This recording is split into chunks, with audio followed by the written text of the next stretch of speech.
তোমার আব্বা আর একটা বিয়ে করে আনছে রাত্রি আপা, আর তোমার নতুন আম্মাকে দেখা তোমার আগের আম্মা বিষ খাইছে। পাড়ার লোকেরা তোমার আম্মাকে হাসপাতালে নিয়ে গেছে।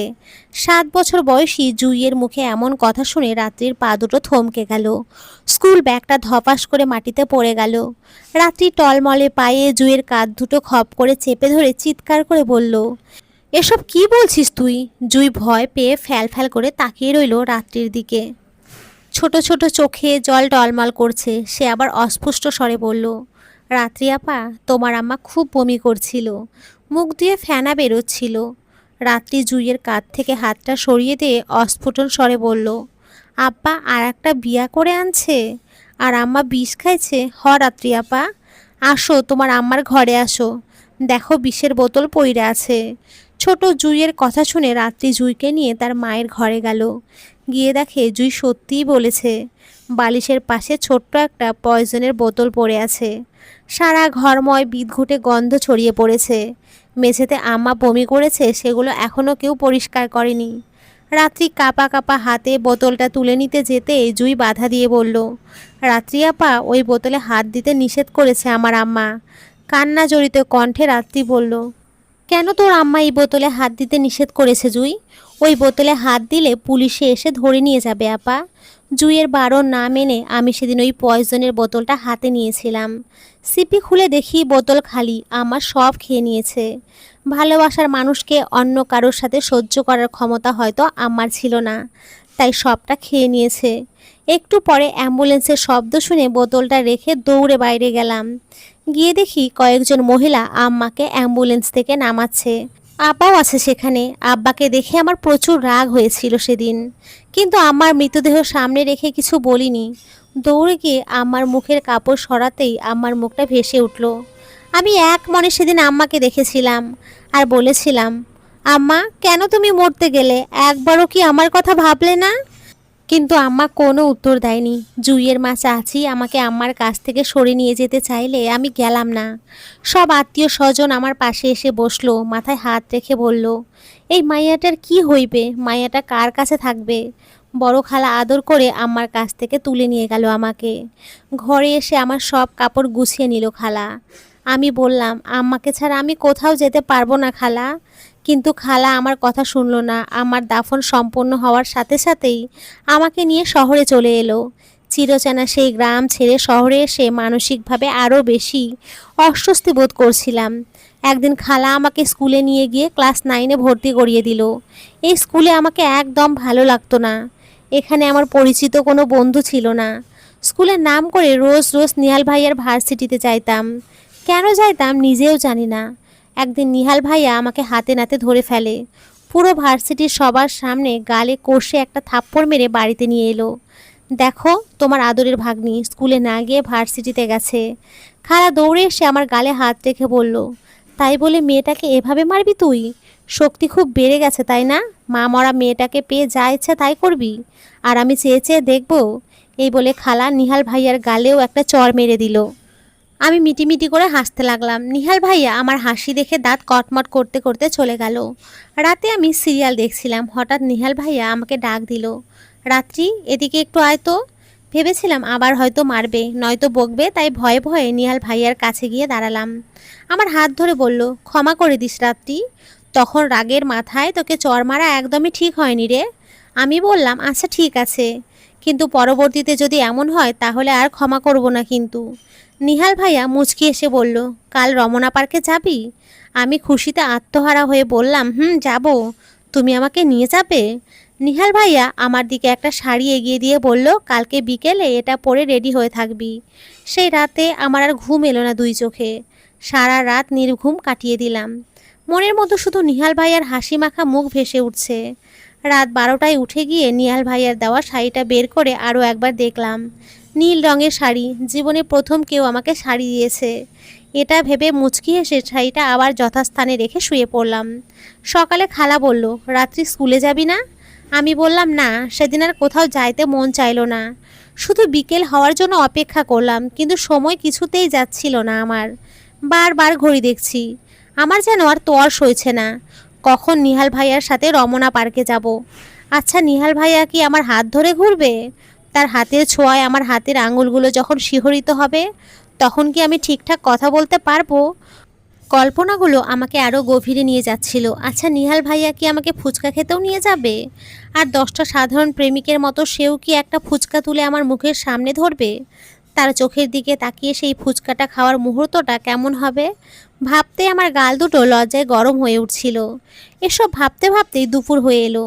বিকেল হতে আরও 2-3 ঘন্টা। এই সময়টা আমার কাছে বছরের মতো মনে হতে লাগলো।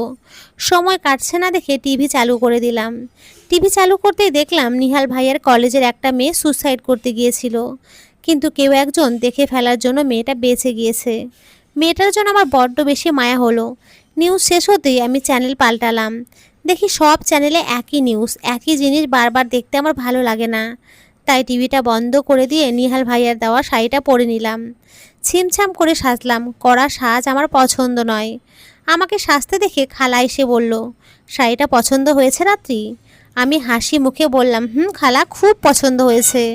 খালা আমার গাল দুটো টেনে বলল, আজ তো নিহাল ভাইয়ার সাথে ঘুরে আয়, মনটা ফ্রেশ হবে। খালা ঘর থেকে বেরিয়ে যেতে ক্লান্ত শরীরে নিহাল ভাইয়া বাড়িতে এলো। আমি দৌড়ে রান্নাঘরে গিয়ে 1 গ্লাস পানি এনে নিহাল ভাইয়াকে দিলাম। আমার হাত থেকে পানির গ্লাস নিয়ে ঢক ঢক করে এক নিঃশ্বাসে সব পানি শেষ করে দিল নিহাল ভাইয়া। গ্লাসটা রেখে এক ধ্যানে আমার দিকে তাকিয়ে আছে।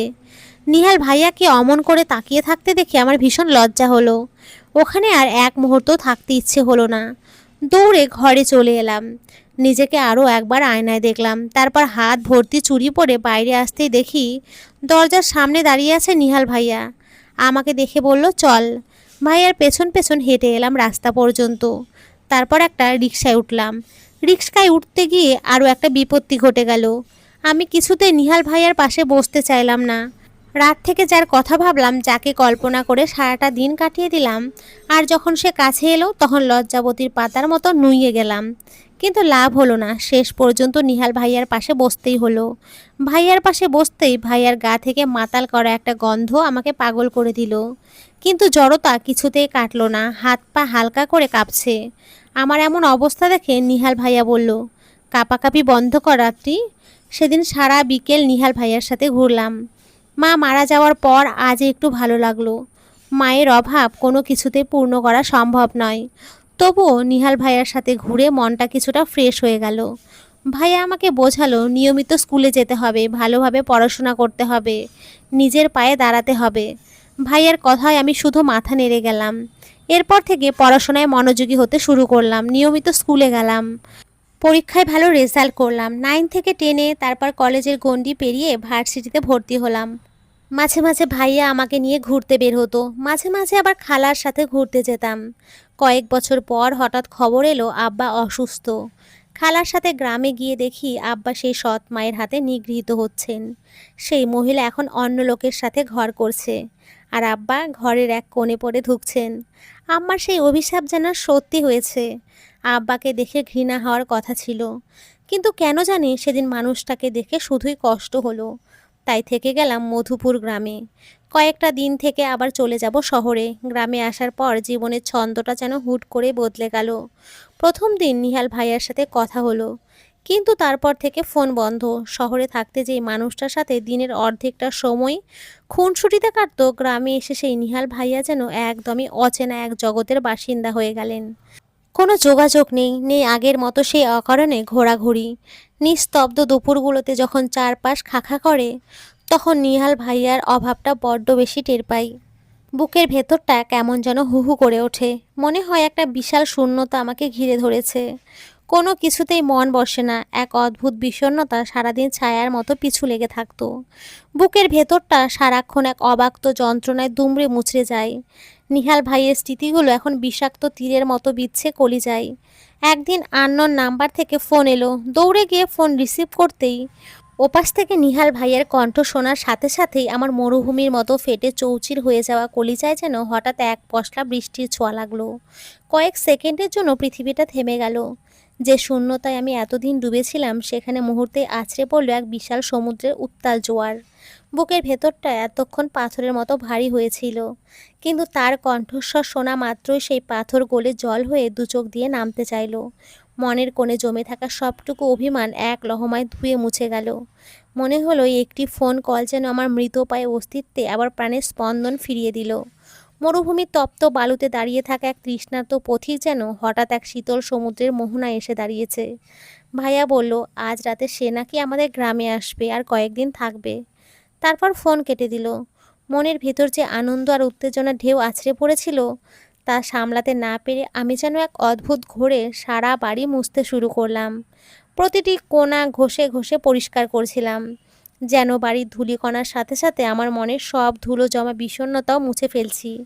হাত দুটো থামছিলই না, বুকটা দুরু দুরু করছিল, অপেক্ষা কখন শেষ হবে। রাত যত বাড়তে লাগলো আমার বুকের ভেতরে ছটপটানি তত তীব্র হতে লাগলো। ঘড়ির কাঁটা যেন আর সরতেই চায় না। অবশেষে ঠিক রাত 12টার দিকে দরজায় টোকা পড়ল। দরজার টোকাটা যেন সরাসরি আমার হৃৎপিণ্ডে এসে লাগলো। এক মুহূর্তও দেরি না করে প্রায় রুদ্ধশ্বাসে আমি দরজাটা খুলে দিলাম। সামনে দাঁড়ানো মানুষটাকে দেখে আমার সব বিরহ আর হাহাকার এক নিমেষে শেষ হয়ে গেল। চোখের সামনে নিহাল ভাইয়াকে দেখে আমার সারা শরীরের ভেতর দিয়ে যেন এক শীতল সমুদ্রের জোয়ার বয়ে গেল। মুখ দিয়ে কোনো কথা বের হলো না, শুধু অপলক দৃষ্টিতে তাকিয়ে রইলাম। এতদিন যে মরুভূমির তৃষ্ণায় বুক ফেটে যাচ্ছিল, তার সামনে যেন হঠাৎ আস্ত এক মেঘনা নদী এসে দাঁড়ালো। আমার সবটুকু অপেক্ষা, সবটুকু অভিমান আর একাকিত্ব যেন এক পলকে সার্থক হয়ে গেল। মনে হলো এই মধ্যরাতে পৃথিবীর সব আলো যেন নিহাল ভাইয়ার মুখটাতে এসে পড়ুক। হঠাৎ পেছন থেকে একটা মেয়ে মোবাইলের লাইট জ্বালিয়ে নিহাল ভাইয়ার পাশে এসে দাঁড়িয়ে বলল, ভেতরে চলো নিহাল। আমি মেয়েটাকে দেখে জিজ্ঞাসা করলাম, কে আপনি?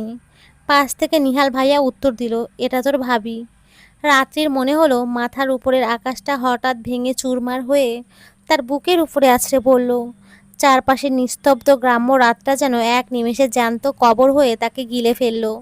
কলিজার ভেতর যে একটু আগে মেঘনা নদীর জোয়ার এসেছিল, মুহূর্তেই তা তপ্ত মরুভূমির লু হাওয়ায় শুকিয়ে কাঠ হয়ে গেল।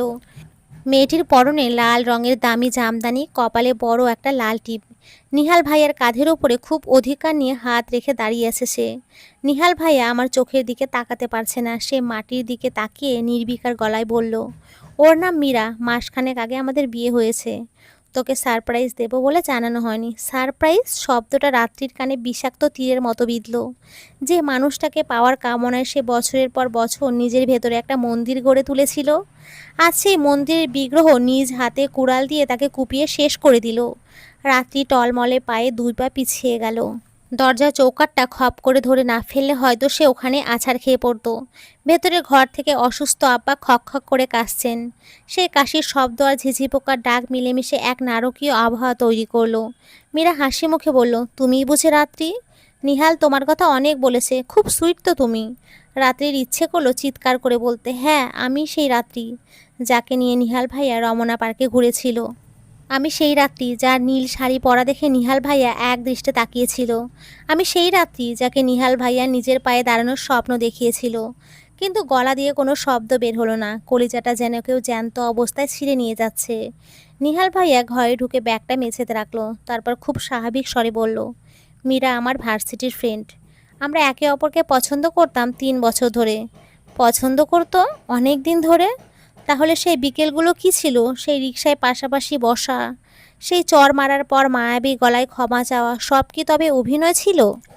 আম্মা যেমন আব্বার প্রতারণা সহ্য করতে না পেরে বিষের বোতল তুলে নিয়েছিল, রাত্রিরও আজ ঠিক তেমনটাই করতে ইচ্ছে করছে। তার মনে হলো প্রতারণা বোধহয় এই পরিবারের রক্তে মিশে আছে। আব্বা দিয়েছিল আম্মাকে আর নিহাল ভাইয়া দিল তাকে।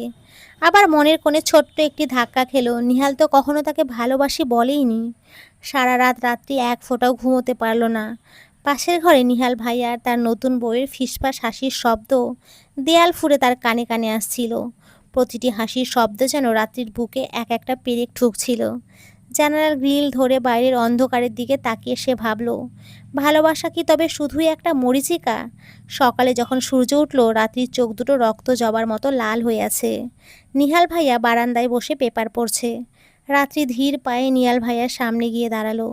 নিহাল ভাইয়া পেপার থেকে চোখ সরিয়ে চশমাটা ঠিক করতে করতে বলল, উঠেছিস? রাত্রি শান্ত গলায় বলল, ভাইয়া তুমি আমাকে একটা নীল শাড়ি দিয়েছিলে মনে আছে? নিহাল ভাইয়া একটু থতমত খেয়ে গেল। মীরা রান্নাঘর থেকে উকি দিয়ে তাকালো। নিহাল ভাইয়া আমতা আমতা করে বলল, হ্যাঁ ওটা তো অনেক আগের কথা, কেন বলতো? রাত্রি তার ঘরের ভেতর থেকে একটা প্যাকেট নিয়ে এলো। সেই নীল শাড়িটা যেটা একদিন পরেছিল আর পরেনি, শুধু বুকের ভেতরে আগলে রেখেছিল। প্যাকেটটা নিহাল ভাইয়ার পায়ের কাছে রেখে রাত্রি বলল, এটা তোমার আমানত, তুমিই রাখো, হয়তো তোমার মীরার নীল রং খুবই পছন্দ। বলে রাত্রি আর দাঁড়ালো না, ব্যাগ গুছিয়ে সোজা স্টেশনের দিকে হাঁটা দিল। পেছনে অসুস্থ আব্বা ডাকছিলেন, খালা ফোন দিচ্ছিলেন, কিন্তু রাত্রি আজ আর কারোর জন্য থামলো না। ট্রেনের জানালার পাশে বসে যখন গ্রামটা দ্রুত পেছনে সরে যাচ্ছিল, তখন রাত্রির দু চোখ ফেটে কান্না এলো। মনে মনে ভাবলো, আম্মা বিষ খেয়ে মরে গিয়ে বেঁচে গিয়েছে, কিন্তু সে আজ বেঁচে থেকে তিলে তিলে মরার বিষ পান করলো। বড় বড় শহরের ভিড়ে সে হারিয়ে যাবে ঠিকই, কিন্তু বুকের ভেতরে বয়ে বেড়াবে এক আজম্য ছ্যাঁকার দগদগে ক্ষত। ট্রেনের ঝিকঝিক শব্দের সাথে সাথে রাত্রির মনের ভেতরে শুধু একটা কথাই বাজতে লাগলো, কেন মেঘ আসে হৃদয় আকাশে, তোমারে দেখিতে দেয় না। তো বন্ধুরা, তোমরা সকলে খুব ভালো থেকো, সুস্থ থেকো। সকলকে অসংখ্য ধন্যবাদ। নমস্কার বন্ধু।